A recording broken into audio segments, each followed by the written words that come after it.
একটা সময় ছিল যখন আপনি ভাবতেন তাকে ছাড়া আপনার একটা মুহূর্তও কাটবে না।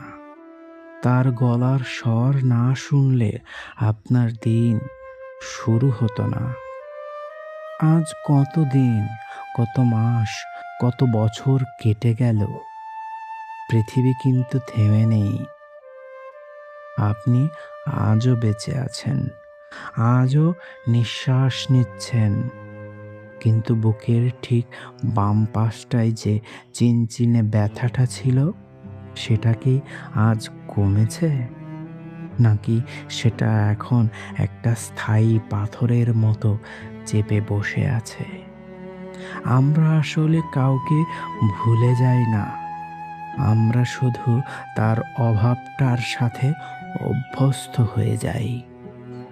আর এই অভ্যস্ত হওয়াটাই হলো এই পৃথিবীর সবচাইতে বড় নিষ্ঠুরতা। প্রবাসের এই নিঃসঙ্গ রাতগুলোতে যখন জানালার বাইরে অচেনা শহরটার দিকে তাকিয়ে থাকেন, তখন কি নিজেকে খুব অপরাধী মনে হয়? যার জন্য আপনি নিজের সব সুখ বিসর্জন দিয়ে এই প্রবাসে পড়ে আছেন, সে হয়তো আজ আপনার নামটাই ঠিক মতো মনে করতে পারে না। আপনি ভাবছেন আপনি ত্যাগ স্বীকার করেছেন, আর সে ভাবত এটা আপনার দায়িত্ব। ত্যাগের অমর্যাদা যখন প্রিয় মানুষের কাছ থেকে আসে, তখন নিজের ওপর ঘৃণা জন্মানোটাই স্বাভাবিক। আপনি হয়তো অনেক টাকা কামিয়েছেন, কিন্তু মনের যে অংশটা আপনি হারিয়ে ফেলেছেন, তা কোনো দিন ফিরে পাবেন না। প্রবাস আপনাকে সাবলীল করেছে ঠিকই, কিন্তু আপনাকে এক জীবন্ত লাশে পরিণত করে দিয়েছে। মাঝে মাঝে খুব ইচ্ছে করে না সবকিছু ছেড়ে দিয়ে আবার সেই পুরনো দিনগুলোতে ফিরে যেতে, যখন পৃথিবীটা এত জটিল ছিল না? কিন্তু ফেরার কোনো রাস্তা নেই। সময় হলো একমুখী রাস্তা। যাকে আপনি আজও ভালোবেসে যাচ্ছেন, সে মানুষটা আর বেঁচে নেই। সময়ের স্রোতে সে এখন এক সম্পূর্ণ অচেনা কেউ।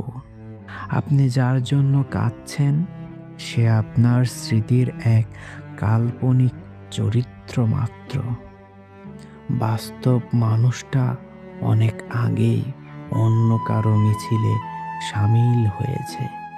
এই সত্যটা যত দ্রুত মেনে নেবেন, আপনার ক্ষতগুলো তত দ্রুত শুকাতে শুরু করবে। এখন আর কারোর উপর রাগ হয় না, কারো প্রতি কোনো অভিযোগ নেই। এখন আপনি শুধু নীরব থাকতে পছন্দ করেন। এই নীরবতা কোনো আক্ষেপ নয়, এটি হলো এক ধরনের মুক্তি। যখন আপনার আর কারোর কাছে কিছু চাওয়ার থাকে না, তখন আপনাকে আর কেউ নতুন করে কষ্ট দিতে পারে না। আপনি এখন নিজের ধ্বংসাবশেষের ওপর দাঁড়িয়ে থাকা এক শক্তিশালী সত্তা। বিচ্ছেদ আপনাকে ভেঙেছিল ঠিকই, কিন্তু আজ আপনি সেই ভাঙা অংশগুলো দিয়ে নিজেকে নতুন করে গড়েছেন। এই নতুন আপনি অনেক বেশি কঠোর, অনেক বেশি বাস্তববাদী। আজকের পর থেকে আর কোনো পিছুটান নেই। যে স্মৃতিগুলো আপনাকে এতদিন পুড়িয়েছে, তাদের আজ চিরতরে মুক্তি দিন। আপনি নিজের জন্য যথেষ্ট, কারো অভাব যেন আপনার পূর্ণতাকে গ্রাস করতে না পারে।